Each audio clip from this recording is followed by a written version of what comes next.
ছবিটাতে দেখছো তো, একদিকে আধমরা ছবি, একদিকে একটু ভালো ছবি। হ্যাঁ, ছবি দেখেছো। তো চলো এখন ফল নিয়ে বসেছি খেতে। তারপরে আমি আগের কাহিনীটা বলি।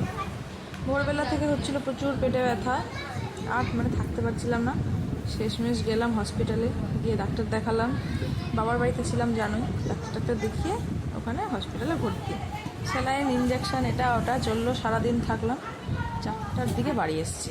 বাড়ি এসে নিয়ে একটু খাবার খেয়েছি, খেয়ে নিয়ে তারপর একটু মা ফল কেটে দিল, ফল খাচ্ছিলাম। তারপরে তো হঠাৎ করে মনে পড়লো আজ হচ্ছে বড়মশাইয়ের বার্থডে। আবার কি আছে আজকে? বার্থডেটা কি করে সেলিব্রেট করা যায়, ছেলেরও মনে পড়েছে। ছেলেকে বললাম কি করা যাবে, ছেলের আইডিয়া। তো চলো কেক নিয়ে আসি একটা। কেক নিয়ে আসলো, ফ্রুটি গিয়ে নিয়ে আসলো, বাবার জন্মদিন সুন্দর হয়ে গেল। তখন এগুলো খাওয়ানো চলছে ওর বাবাকে। এই যে, আর চটমট করে একটু পায়েস বানানো গেছে, দেখতেই পেলে। পায়েস খাওয়ালো, একটু ছোটগুলো পিস কেকগুলো যেগুলো পাওয়া যায়। কি আছে আজকে? মিষ্টি, ফ্রুটি। জন্মদিন আজ বার্থডেটা এই দিয়েই সেলিব্রেট করা হলো। ওদিকে মা ভিডিও কলিং করে বাবাকে দেখাচ্ছে।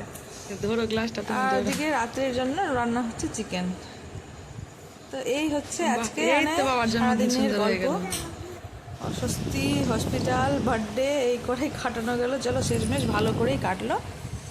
আর এদিকে চিকেন কষা, আমি তো ভয়ে ভয়ে 2 পিস খেয়েছিলাম।